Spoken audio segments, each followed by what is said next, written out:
Hello folks, welcome back to the channel, the Business Africa Hub and the Business Strategy Analyst.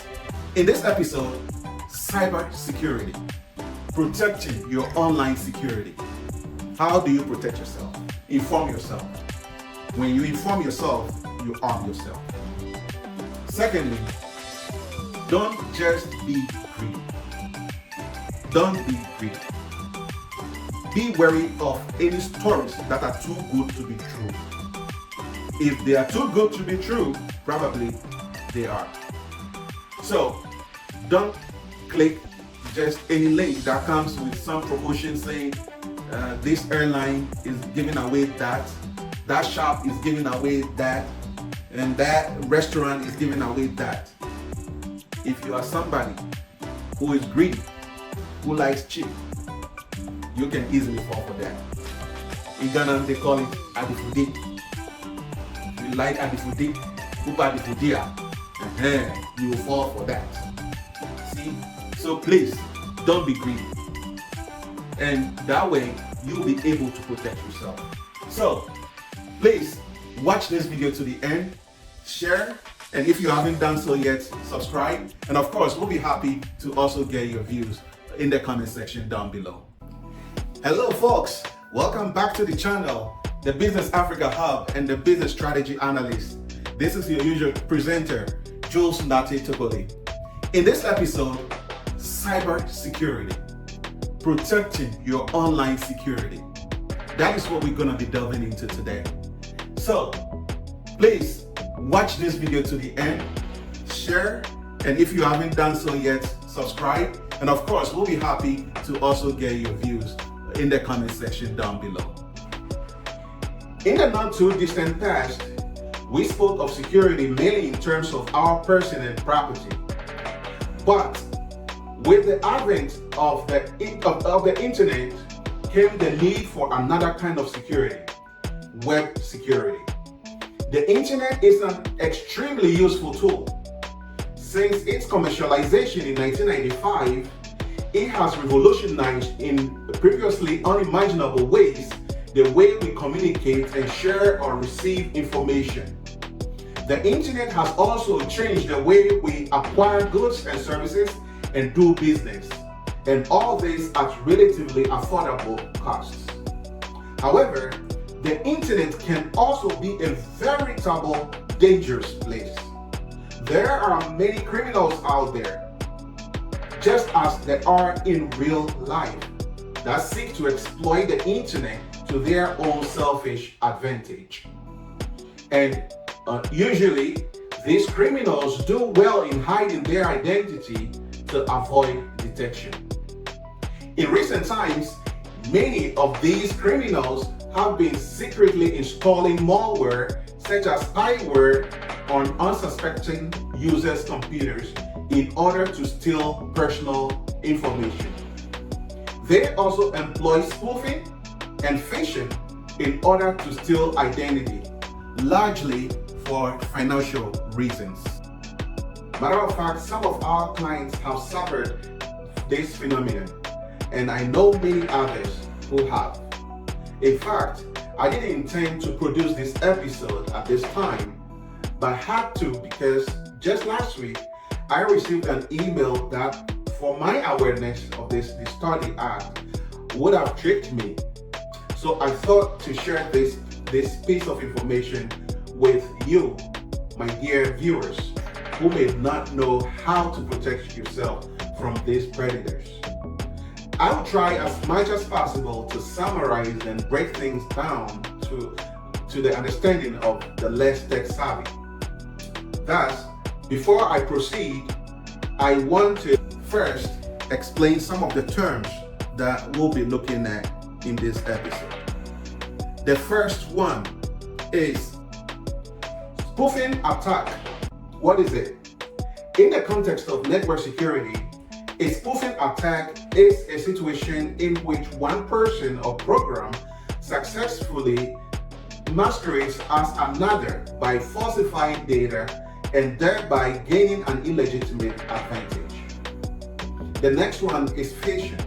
Phishing is a way of attempting to acquire information such as usernames, passwords, and credit card details by masquerading as a trustworthy entity in an electronic communication. Communications purporting to be from popular social media websites, auction sites, online payment processors, or IT administrators are commonly used to lure the unsuspecting public. Phishing is typically carried out by email spoofing or instant messaging, and it often directs users to enter details at a fake website whose look and feel are almost identical to the legitimate one. Phishing is one example of social engineering techniques used to deceive users and exploit the poor usability of current web security technologies. Attempts to deal with the growing number of reported phishing incidents include legislation, user training, public awareness, like we are doing right here, and technical security measures. The next term is SSL. Transport Layer Security, TLS, and its predecessor, Secure Sockets Layer, SSL, are cryptographic protocols that provide communication security over the internet. TLS and SSL encrypt the segments of network connections above the transport layer using asymmetric cryptography for key exchange, symmetric encryption for privacy, and message authentication codes for message integrity. The next is malware. Malware, short for malicious software, consists of programming, including codes, scripts, active content, and other software designed to disrupt or deny operation, gather information that leads to loss of privacy or exploitation, gain unauthorized access to system resources, and other abusive behavior. The expression is a general term used by computer professionals to mean a variety of forms of hostile, intrusive, or annoying software or program code. Software is considered to be malware based on the perceived intent of the creator rather than any particular features. Malware includes computer viruses, worms, trojans, horses, spyware, dishonest adware, scareware, crimeware, most rootkits, and other malicious and unwanted software or program. The next is spyware. Spyware is a type of malware that can be installed on computers and which collects small pieces of information about users without their knowledge. The presence of spyware is typically hidden from the user and can be difficult to detect. Typically, spyware is secretly installed on the user's personal computer. Sometimes, however, spyware such as keyloggers are installed by the owner of a shared corporate or public computer on purpose in order to secretly monitor other users. The following is the email I received that purported to be issued from Yahoo. Can you imagine that? Here you see the subject. It says warning with 3 exclamation marks. 2 more recipients, and copied to more recipients, and BCC. And from who? Yahoo Account Services CA at ccyahoo-inc.com. Message flagged. And this was Thursday, November 24th, 2023 at 9:18 a.m. Now, this is the message in the body. Your 2 incoming mails were placed on pending status due to the recent upgrade to our database. In order to receive the message, click here to log in and wait for response from Yahoo. We apologize for any inconvenience. and appreciate your understanding. Regards, Yahoo Group. See, they even have a disclaimer down there. Could you believe that? Yes. However, how do you know that this email is fake? Well, please note the following about the email. Check out the spelling of receive and response, and the statement, if you receive this in spam, please kindly move it to inbox.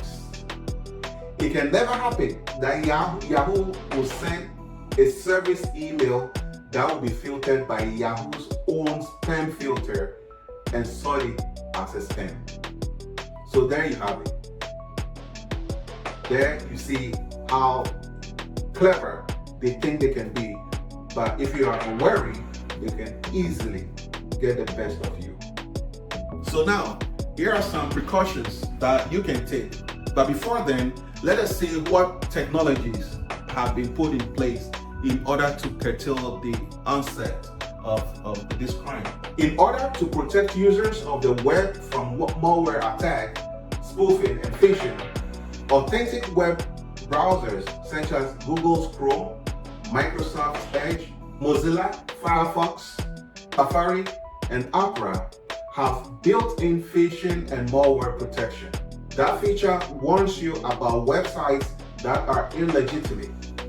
All the same, here are some basic stuff to keep in mind.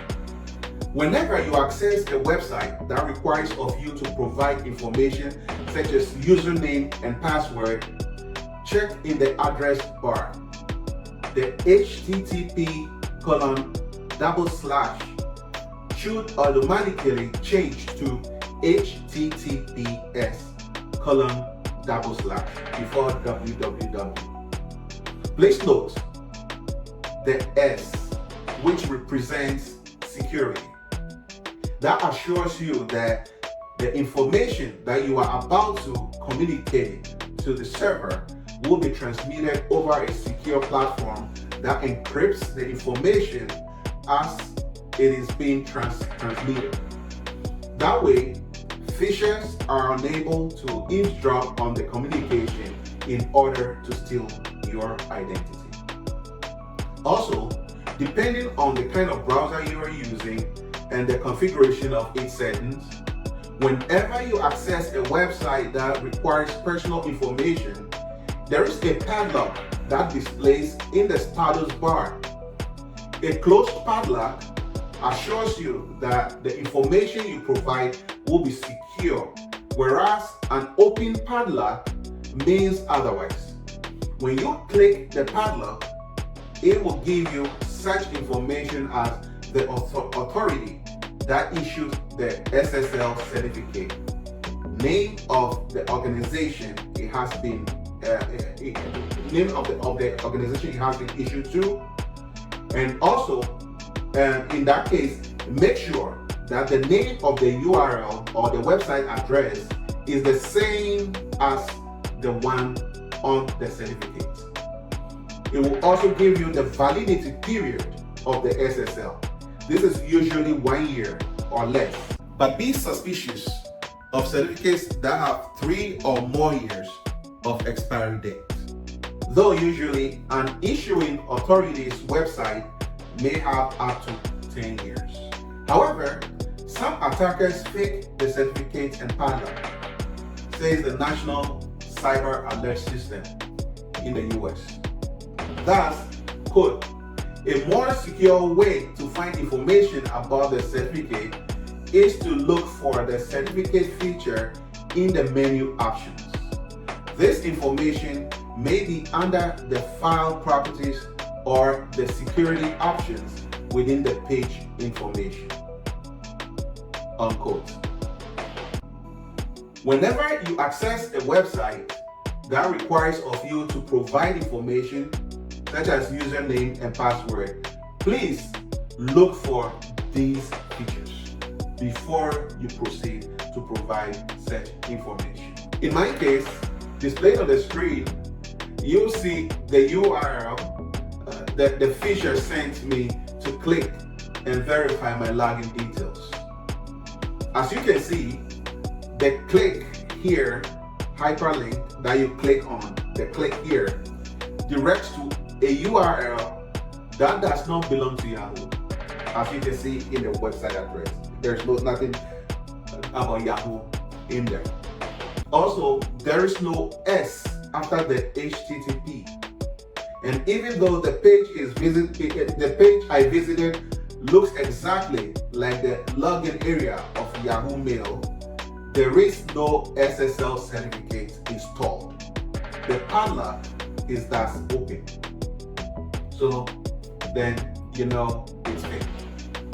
So now, what are the implications? What would have happened is that when I enter my username and password, the phisher would collect them on his website unencrypted, use them to log into my Yahoo email account and change my password. Then, with this accomplished, he would use my account to his advantage, such as to send spam to my contacts and others, or concoct some story on my behalf that I had traveled abroad and had lost my money, and will send that to all of my contact list to send me money, as it were, to a specific address. Any who is spoofed by this will send the money. So now, how do you protect yourself? First of all, get to read more about this information that I've just given you about web security. Inform yourself. When you inform yourself, you arm yourself. Secondly, don't just be greedy. Don't be greedy. Be wary of any stories that are too good to be true. If they are too good to be true, probably they are. So don't click just any link that comes with some promotion saying this airline is giving away that shop is giving away that, and that restaurant is giving away that. If you are somebody who is greedy, who likes cheap, you can easily fall for that. In Ghana, they call it adifude. If you like adifude, upadifudia, you will fall for that. See? So please, don't be greedy. And that way, you'll be able to protect yourself. Apart from following the checks I mentioned earlier on the browser, you need to also make sure that your password is more complex by using both lower and uppercase symbols and numbers. Never use words that can easily be guessed, such as your wife's name or your spouse's name or your first child's name. Also, whenever you suspect that you might have compromised your security, change your password immediately. Further, never use the same password for all the sites you use. The spoofer can guess that you are on such popular sites like Facebook, X, formerly known as Twitter, and the like, and use your identity he stole to gain access and take control over the other accounts as well. As much as possible, avoid using public computers. But if you must use them, be sure to log out or sign out when done. It is not enough to just close the browser. Otherwise, anyone who accesses that site with the browser you shut down will see you already signed in and can steal your identity. Next, curiosity can kill you. So avoid opening spam emails to click on links in the email. That would easily lead to having spyware installed on your machine secretly. So, there you have it. some of the security precautions that you must take. Of course, these are not exhaustive, but I believe for starters, you can run with this and like I said before, research some more and know how to deal with this issue. Also, be very careful when you are on public Wi-Fi, free Wi-Fi. Again, free at the Fuji. Yes, you have to be very careful because they are unsecure, and any password or any sensitive information that you use there can easily be captured. So be wary of sharing sensitive information on public Wi-Fi. As much as possible, use it only for maybe reading the news or things that will not require of you to exchange any sensitive information. So guys, here we come to the end of yet another episode. I hope this information has been useful to you, and if you agree with me, then please remember to share. And also, if you have any more information that you can share with others, please remember to leave your comments. And if you haven't subscribed yet, please, it's that time to subscribe. Thank you so much for watching this episode, and I look forward to seeing you for yet another interesting episode next time. This has been your usual presenter, Jules Nake Tokoli. Like, share, subscribe, thank you. On this note, have a good business day.